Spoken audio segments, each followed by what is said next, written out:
அம்மாவின் கதைகள். பேசும் குகை.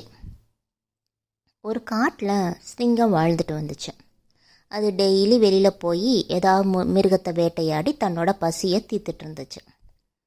அன்னைக்கு அப்படி காட்டில் வெளியில் போகிறப்ப எந்த மிருகம் கண்ணிலையே படலை. இதுக்கு பசி வேற உயிர் போகுது, எந்த மிருகம்னா கிடைக்கும், நம்ம நல்லா சாப்பிட்லான்னு வெயிட் பண்ணிகிட்ருக்கு. அப்போ பக்கத்தில் ஒரு குகை இருக்குது. அந்த குகை பக்கத்தில் போனால் ஏதோ ஒரு மிருகம் உள்ளே இருக்கிற மாதிரி இருக்குது, ஸ்மெல் வருது. உள்ளே போனால் எந்த மிருகமும் இல்லை. சரி, போன மிருகம் எப்படியும் இந்த குகைக்குள்ளே வந்து தானே ஆகணும், நம்ம வெயிட் பண்ணி அதை சாப்பிட்றலான்னு உள்ளே ஒளிஞ்சிட்டு உட்காந்துருக்கு. உண்மையிலேயே அங்கே ஒரு நரி தான் வசிச்சுட்டு வந்துச்சு. தன்னோட இறையை தேடுறதுக்காண்டி அந்த நரி வெளியில் போயிருந்துச்சு. அதுபோல் அது இறைய முடிச்சுட்டு சாப்பிட்டுட்டு குகைக்குள்ளே வரலான்னு வருது.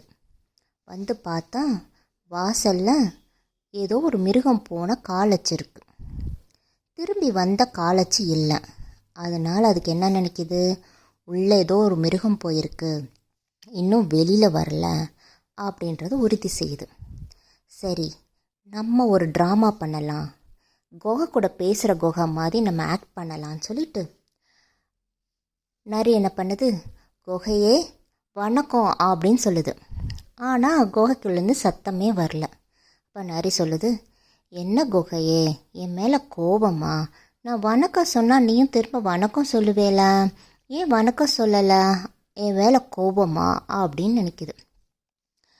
அப்போ அந்த நரி சொல்லுது, குகையே, குகைக்குள்ளே யாராவது இருக்காங்களா, அதனால தான் என் கூட பேச மாட்டேறியா அப்படின்னு கேட்குது.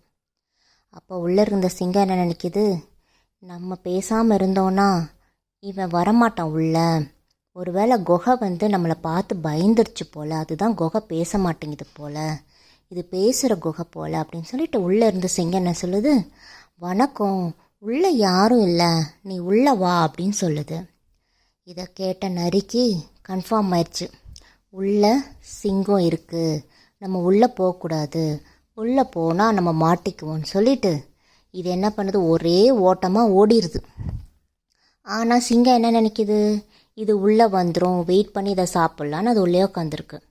ஆனால் நரி தந்திரமாக ஓடி போயிடுச்சு, திரும்ப இந்த குகை பக்கமே அது வரவே இல்லை. இதுலேருந்து நம்மளுக்கு என்ன தெரியுதுன்னா, எந்த இடத்துக்கு சூழலில் போனாலும் நம்ம சுற்றி நம்ம கண் பார்வை இருக்கணும். நம்மளுக்கு எதாவது ஆபத்து வருதா நம்மது அப்படின்றத நம்ம கவனித்து எந்த ஒரு முடிவு எடுக்கணும். இதுதான் இந்த கதையோட மாரல்.